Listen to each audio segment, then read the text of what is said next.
আপনারা কি জানেন খাবারের মাঝে একটু জায়গা করে দিলে আপনার খাবার অনেকক্ষণ গরম থাকবে? আপনি যে পাত্রে খাবার খাচ্ছেন সেটা নীরবে আপনার স্বাস্থ্যের ক্ষতি করছে, এমনকি সেটা ক্যান্সারের কারণও হতে পারে। এটা কি আপনি জানতেন? এলপিজি সিলিন্ডারের নিচে যে ছিদ্রগুলো থাকে সেগুলো বায়ু চলাচলের জন্য থাকে, নাকি আপনার প্রাণ বাঁচানোর জন্য? কি মনে হয় বন্ধুরা? এই ধরনের আরও অনেক ইন্টারেস্টিং ফ্যাক্ট সম্পর্কে জানার জন্য ভিডিওটা শেষ পর্যন্ত অবশ্যই দেখুন। তাহলে চলুন শুরু করা যাক। নাম্বার 1। আচ্ছা, আলুর খোসা ছাড়াতে কি আপনার খুব কষ্ট হয়ে যায়? তাহলে এই ট্রিক্সটা ফলো করতে পারেন। আলু সেদ্ধ করার পর ঠান্ডা জলে দিয়ে দেবেন, তারপর সামান্য টুইস্ট করলেই দেখবেন কত সহজেই খোসা ছাড়ানো যাচ্ছে। নাম্বার 2। বন্ধুরা, এই ট্রিক্সটা আপনাদের অনেক কাজে আসবে। সাধারণত যখন কেউ টিকট্যাক চায় তখন আপনি এভাবে তার হাতে টিকট্যাকের বক্স ঢেলে দেন, যার ফলে অনেকগুলো টিকট্যাক বেরিয়ে যায়। কিন্তু আপনি যদি টিকট্যাকের বক্সকে এভাবে উল্টো করে বের করেন তাহলে মাত্র একটা পিসি বেরোবে। এভাবে আপনি আপনার লোভী বন্ধুদের হাত থেকে বাঁচতে পারবেন। নাম্বার 3। আচ্ছা, আপনার সঙ্গে কি কখনো এমন হয়েছে যখন আপনি কোনো পেজের টেপ আটকানোর পর সেটা সরানোর চেষ্টা করছেন আর সেই পেজটা নষ্ট হয়ে গেছে? হয়েছে, তাই না? এখন আমি আপনাদের এমন একটা ট্রিক্স বলবো যার সাহায্যে আপনি পেপারটা না ছিঁড়েই টেপটাকে বের করতে পারবেন। এর জন্য আপনাকে যে পেপারে টেপ লাগানো আছে সেই পেপারটা থেকে টেপটাকে এভাবে স্ট্রেচ করতে হবে, যার ফলে টেপটা ধীরে ধীরে নিজে থেকেই সরে যাবে আর আপনার পেপারটা একদম সুরক্ষিত থাকবে। নাম্বার 4। বেশিরভাগ মানুষই কলার খোসা শিকড়ের দিক থেকে ছাড়িয়ে খায়। তবে এই পদ্ধতিটা একদম ভুল, কারণ যখন উপর থেকে কলার খোসা ছাড়ানো হয় তখন কলার খোসা পরিষ্কারভাবে ছাড়ানো সম্ভব হলেও এই সাদা স্তরটা থেকে যায়, যেটা উপর থেকে বের করা সমস্যাজনক ব্যাপার। বিশেষজ্ঞদের মতে কলার খোসা সবসময় নিচের দিক থেকেই ছাড়ানো উচিত, এমনকি বানররাও কলার খোসা নিচ থেকেই ছাড়িয়ে খায়। আপনারা যদি কলার নিচে এভাবে পিঞ্চ করে খোসা ছাড়ান তাহলে খোসা খুব সহজেই ছাড়ানো যাবে, আর এই সাদা রঙের স্তরটাও কলার খোসার সঙ্গেই বের হয়ে যাবে। নাম্বার 5। বন্ধুরা, এখনকার সময় আমাদের পেট কিন্তু বিদেশিদের জন্যই খারাপ হয়ে থাকে। গবেষণা থেকে জানা গেছে যে ওয়েস্টার্ন স্টাইলের টয়লেট আমাদের পেট সম্পূর্ণভাবে পরিষ্কার করতে পারে না, আর এটা আমাদের ইন্টারনাল অর্গানের উপরে অনেক চাপ সৃষ্টি করে। কারণ এই পশ্চারটা একদমই সঠিক নয়। এর কারণে পাইলস, ক্রোনস ডিজিজ এবং কোলন ক্যান্সার হওয়ার সম্ভাবনা থাকে। তাই আপনার বাড়িতে যদি শুধুমাত্র ওয়েস্টার্ন টয়লেটই থাকে তাহলে আপনি তার সামনে একটা টুল রাখতে পারেন, যার ফলে আপনার পা কিছুটা উপরে থাকবে, ফলে বসার পশ্চারটা অনেকটাই ভালো হবে, যার ফলে পেট ভালোভাবে পরিষ্কার হয়ে যাবে। নাম্বার 6। সাধারণত অনেকেই খাবার গরম করার জন্য মাইক্রোওয়েভ ব্যবহার করেন, কিন্তু অনেক সময় এমন হয় যখন খাবারের চারপাশ গরম হলেও মাঝের অংশটা ঠান্ডায় থেকে যায়। কিন্তু আপনি যদি মাঝের অংশটা এভাবে খালি করে দেন তাহলে দেখবেন পুরো খাবারটাই সুন্দরভাবে গরম হয়ে যাবে। নাম্বার 7। এমন অনেক মানুষ আছেন যারা পেটের ওপরে ভর দিয়ে ঘুমান। এইভাবে ঘুমালে আরাম লাগে ঠিকই, কিন্তু এই পদ্ধতিটা আপনার শরীরের জন্য ক্ষতিকারক, কারণ এভাবে ঘুমালে আপনার শিরদাঁড়ার উপরে প্রেসার পড়ে, যার ফলে কোমর যন্ত্রণার মতো সমস্যা হতে পারে। তাই বিজ্ঞানীদের মতে ঘুমানোর সবথেকে ভালো পদ্ধতিটা হলো বাম দিকে কাঁধ হয়ে ঘুমানো। এর ফলে আপনার লিভারে যদি ফ্যাটও থাকে তা আপনার হার্ট উপরের দিকে থাকবে, যার ফলে ব্লাড ফ্লো ঠিক থাকবে আর ঘুমও ভালো হবে। নাম্বার 8।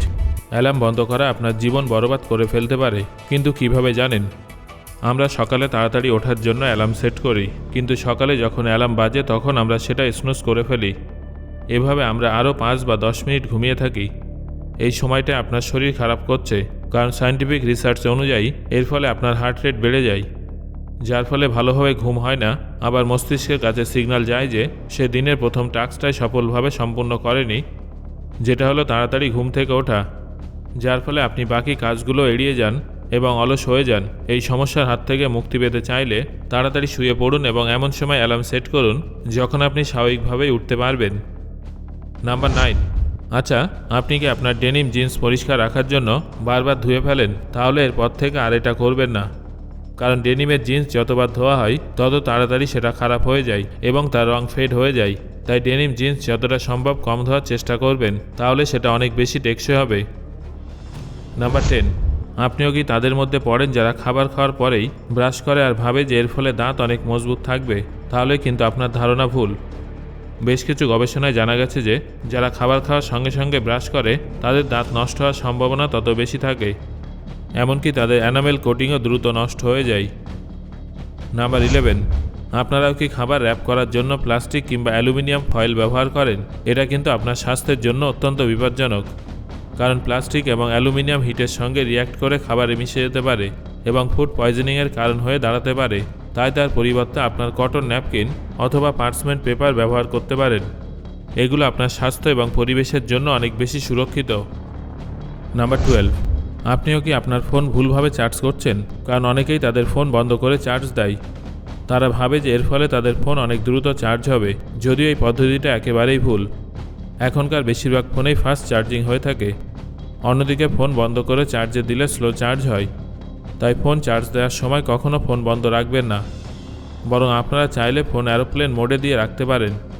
এর ফলে আপনার ফোন একটানা নেটওয়ার্ক সার্চ করবে না এবং তুলনামূলকভাবে সামান্য বেশি স্পিডে চার্জ হবে। আর হ্যাঁ, আপনি যদি আপনার ফোনের ব্যাটারিকে ভালোবেসে থাকেন, তাহলে আপনার ফোনকে এই ধরনের মোটা মোটা কম্বলের মতো কভার ভুলেও পরাবেন না, কারণ এই ধরনের কভারের জন্য ফোন চার্জ হওয়ার সময় অনেক বেশি গরম হয়ে যায়, যার ফলে ব্যাটারি খারাপ হয়ে যাওয়ার সম্ভাবনা বেড়ে যায়। নাম্বার 13, আমি চ্যালেঞ্জ দিয়ে বলতে পারি যে আপনাদের মধ্যে অনেকে ইমোজিগুলো সঠিক মানে জানেন না। এই ইমোজিটাকে সাধারণত অনেকে হাত জোড় করে নমস্কার অর্থে ব্যবহার করেন কিংবা প্রার্থনা করার সময় ব্যবহার করে, কিন্তু বাস্তবে এটা হাই ফাইভের ইমোজি। এই ইমোজিটা দেখে আপনারা নিশ্চয়ই ভাবেন যে এটা কিসের ইমোজি, যদিও বাস্তবে কিন্তু এটা কিসের নয়, বরং সিটি বাজানোর ইমোজি। আর এই ইমোজিটা কিন্তু কাউকে মারার জন্য নয়, বরং এটা সম্মান জানানোর জন্য ব্যবহার করা হয়ে থাকে। নাম্বার 14, অরিও তো আপনারা সবাই ভালোবাসেন, কিন্তু আপনারা কি অরিও এভাবে দুধে ডুবিয়ে খান? যদি আপনার উত্তর হ্যাঁ হয়ে থাকে, তাহলে আপনি একদম ভুল করছেন, কারণ আপনি অরিওকে এভাবে কাঁটা চামচের সাহায্যে দুধে ডুবিয়ে খেতে পারেন। মানে শুধুমাত্র অরিওকেই না, যে কোনো ক্রিম বিস্কুটকে এভাবে খেতে পারেন। নাম্বার 15, আপনার খাবারই আপনার জন্য প্রাণঘাতী হয়ে উঠতে পারে। কিভাবে জানেন? আপনি যদি ফ্রোজেন ফুড খেয়ে থাকেন, তাহলে আপনার কখনোই সেটা ফ্রিজ থেকে বের করে সঙ্গে সঙ্গে গরম জলে দেওয়া উচিত নয়। এর ফলে তার ভেতরে উপস্থিত ব্যাকটেরিয়া দ্রুত গতিতে বাড়তে থাকে। তাই ফ্রোজেন জিনিস খাবার কিছু সময় আগেই সেটা ফ্রিজ থেকে বাইরে বের করে রাখা উচিত। নাম্বার 16, কিন্তু আপনারা কি কখনো তার নিচে থাকা ছিদ্রটার দিকে লক্ষ্য করেছেন?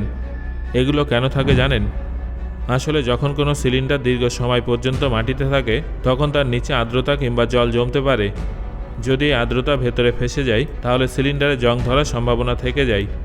কিন্তু এই ছিদ্রের কারণে বাতাস যাতায়াত করে এবং আর্দ্রতা নিচে আটকায় না, যার ফলে সিলিন্ডার সুরক্ষিত থাকে। শুধু তাই নয়, যদি কখনো সিলিন্ডারের নিচ থেকে হালকা করে গ্যাস লিক হয়, তাহলে এই ছিদ্রটা সেই গ্যাসটাকে বাইরে বেরোনোর রাস্তা দেয়, যার ফলে বিস্ফোরণের সম্ভাবনা কমানো যায়। সো বন্ধুরা, আজকের এই ভিডিওতে আপনি কোন কোন ফ্যাক্টগুলো একেবারে নতুনভাবে জানলেন, সেটা অবশ্যই আমাকে কমেন্ট করে জানান। ভিডিওটা ভালো লাগলে একটা লাইক করুন এবং শেয়ার করুন।